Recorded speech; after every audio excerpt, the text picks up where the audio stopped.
Hey guys, how are you? It's been a minute since I posted a video, probably 8 months.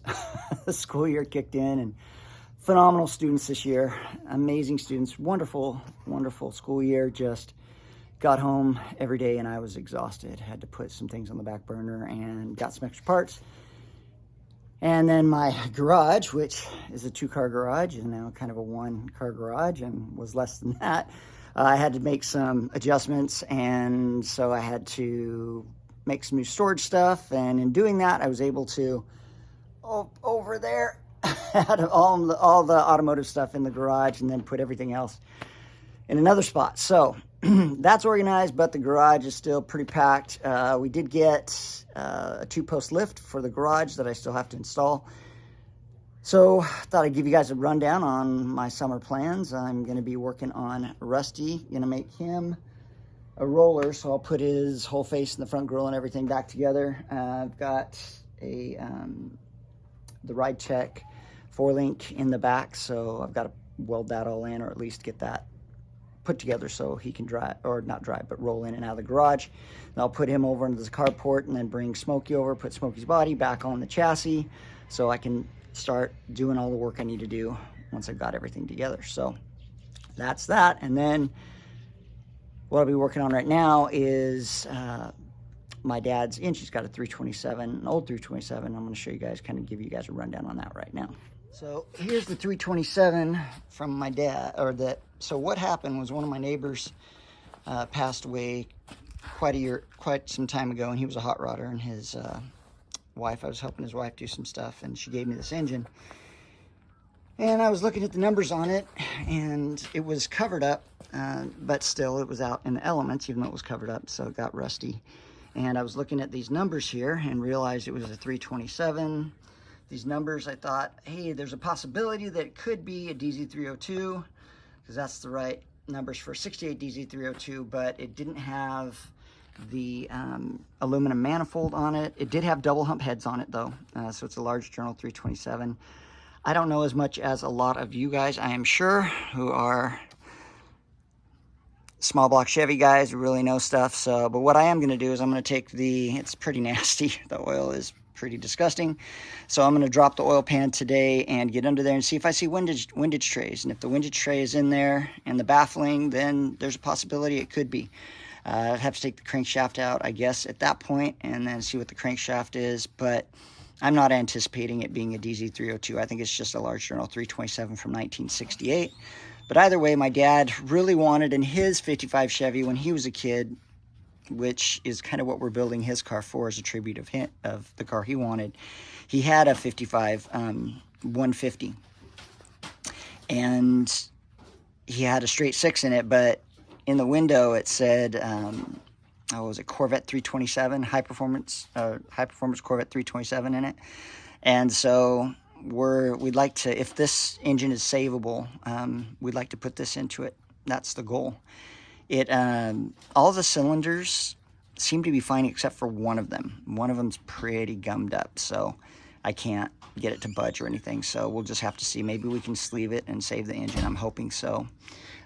When he was going to yard sales, which he does, he's a pretty good yard sale treasure finder, he found some valve covers. And these Chevrolet or Corvette valve covers are all aluminum, and he found them at a garage sale, and someone had tried to buff part of them out, so they were kind of funky looking.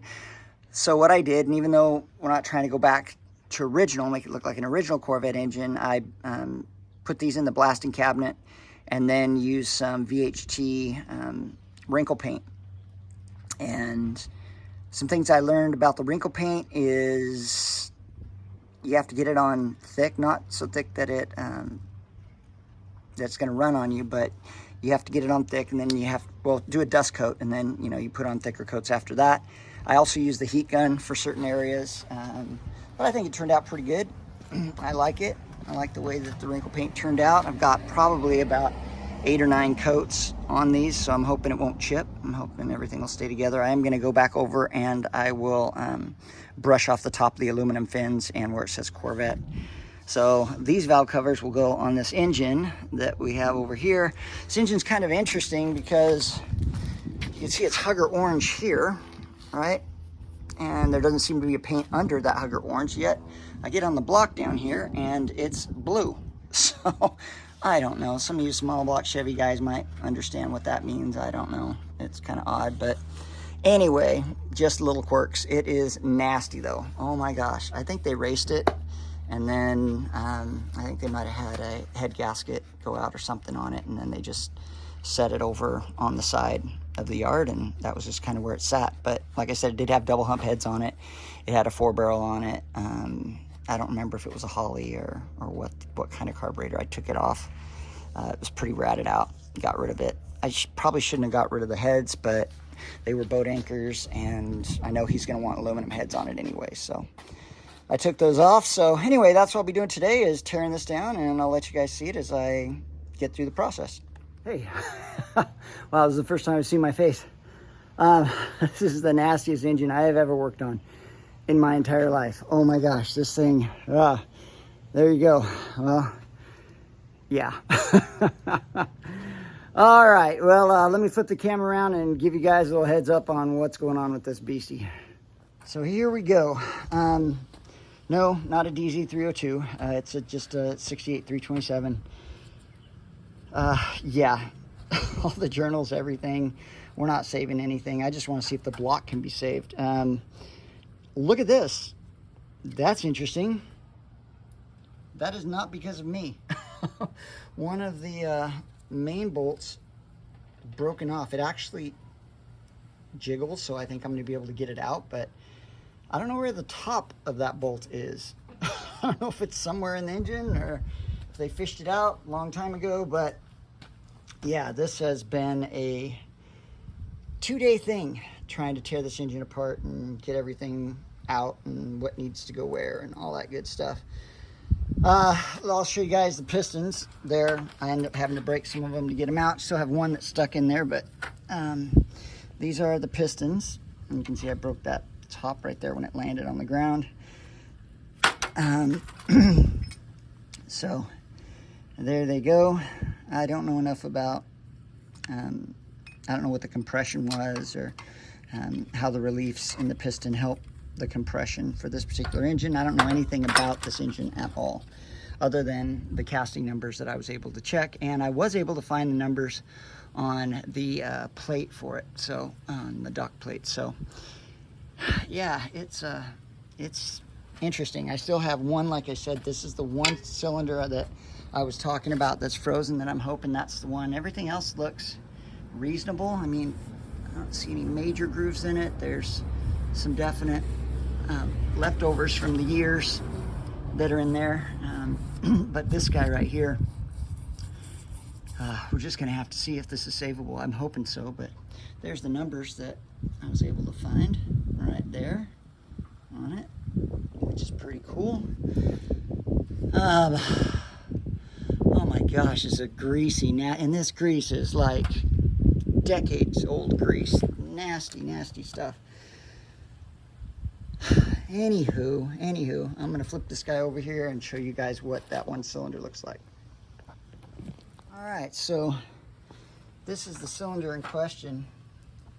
You guys can see it now. See, it's completely seized up down on the bottom there. I've put every type of penetrating oil I could think of to try to loosen that up, and I don't know. So I'm going to try, now that I've got everything out, the cranks out, everything except for the camshaft and the lifters. Oh yeah, it has hydraulic lifters, not flat tappets, so I know it's not a DZ302. Yeah, so I'm just going to give this some really good hits from the top here, and I guess I'll either shatter the piston or hopefully I don't damage the cylinder wall or anything while trying to get this out of here. So that my dad has a nice little 327 small block to put in his 55 Chevy Bel Air 2-door hardtop. All right, yeah, grateful. One of my neighbors was kind enough to let me borrow his engine stand. My other engine stand has the original engine from Rusty sitting in it, so sitting on it. So it was really nice that Jim let me borrow this. And yeah, going through all this, man, frustrated, trying to get these pistons out and everything. Oh my gosh, I had to say prayers. I had to do everything I could possibly think of to get a little inspiration to get these guys out, but we got them out. They are all done. So I'm pretty excited. I'm excited to get this far.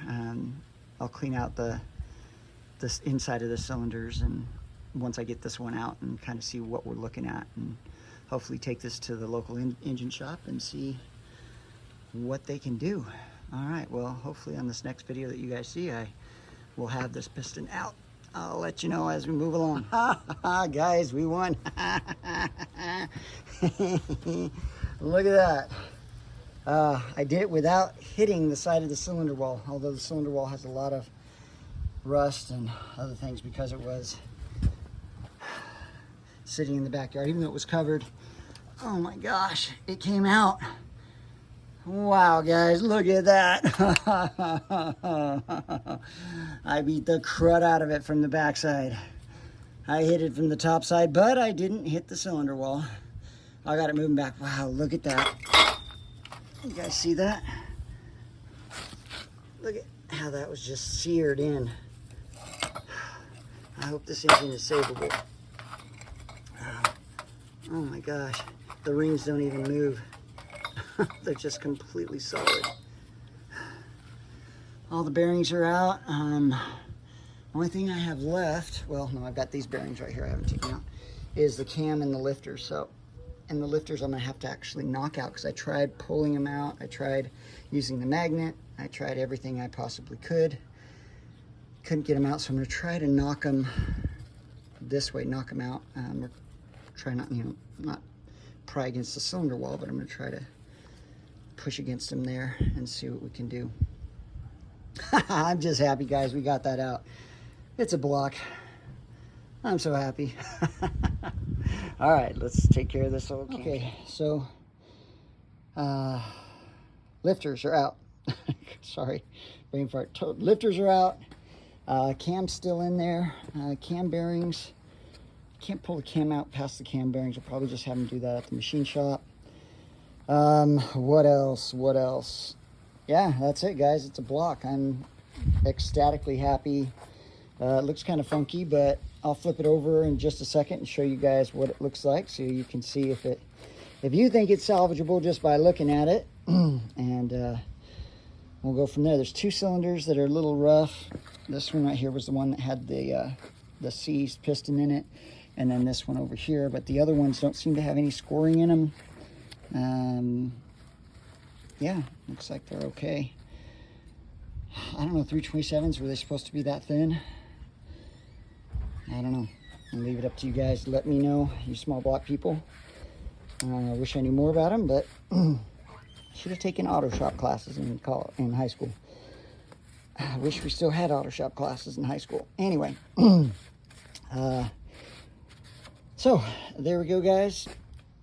And I'll flip it over here, and then we'll look at it and see what the top. Okay, so this is the top. I got my camera flipped around there. Sorry about that. This is the top side. So here we go. We'll look at the cylinders. So yeah, there's a little bit of a lip, like right up in here, and that's where it was sitting. But inside, there doesn't seem to be any major deep grooves that I can feel. Inside all the way around. That's the one side. Let's go around to the other side here. So this is the side that had, this is the cylinder that had the frozen piston in it. So I don't know what's going to happen there. And then this one also has some rough, it's pretty rough in there. The other ones feel okay. I mean, there's a pretty good groove right in there in this one, right there. I hope this hasn't been bored way over already, and we can still do something with it. So that's it, guys. I'm gonna call it a day. Thanks for checking it out. Please like and subscribe. Check out Half Rods. Check out Montana Garage, Rusty Wrenches, Kyle Phillips, 55 TwoTen, and all the others. Look, just covered in grease. All right, we'll talk to you guys later. See ya.